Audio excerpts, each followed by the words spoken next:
Jules César avait dit quelque chose du genre que la civilisation, c'est d'abord une route.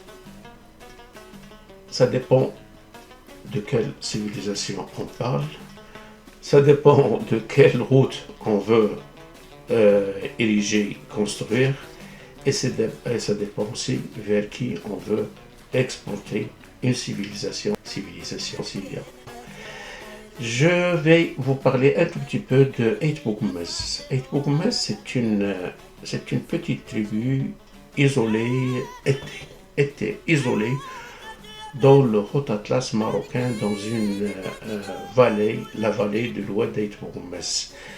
J'avais découvert cette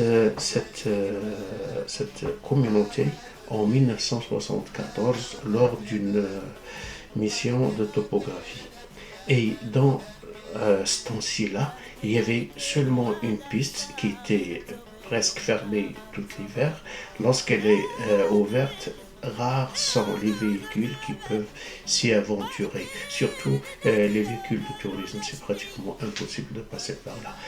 Et après, on a commencé à construire des routes, on a commencé à ouvrir cette région-là au reste du monde. Et qu'est-ce qui va devenir? On va essayer d'en parler rapidement. En 1974, le cheikh de cette tribu-là, c'est Mohamed Omar, pardon, je ne me souviens pas exactement.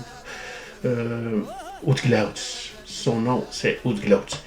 Alors, c'est Mohamed Oudglaout m'avait dit que le salaire, nous, on ne le connaissait pas avant. On l'a découvert avec le programme marocain de l'entraide nationale. Mais avant, on faisait tout ensemble, tout en communauté. Il y avait une certaine solidarité qui permettait à cette tribu-là de pouvoir affronter les pires intempéries sans avoir recours à l'aide du gouvernement. Et ils avaient une façon de vivre à eux, une façon cadastrale pour pouvoir se redistribuer les terrains après les crues printanières. C'était extraordinaire. Mais après, la route est arrivée.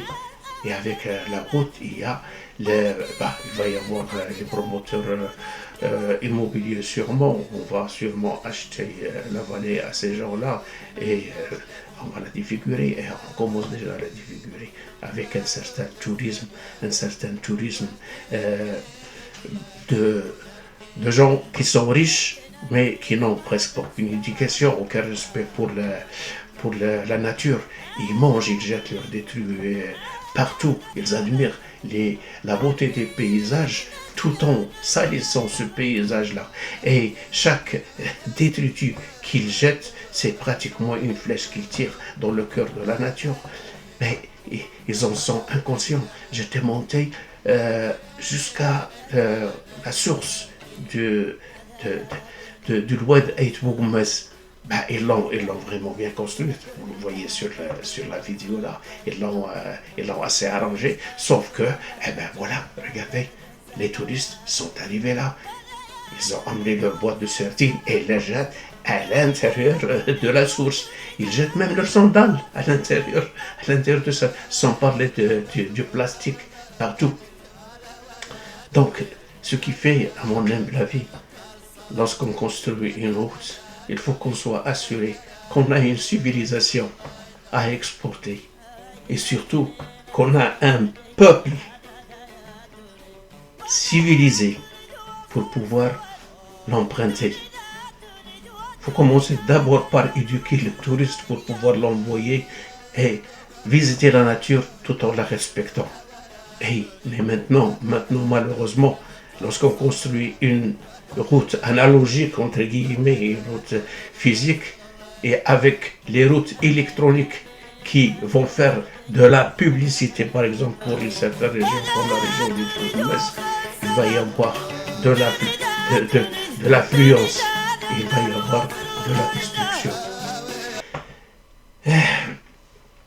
J'espère que je m'alarme pour rien et que les gens quand même vont vont prendre conscience de tout ce qu'ils peuvent faire comme mal à la nature.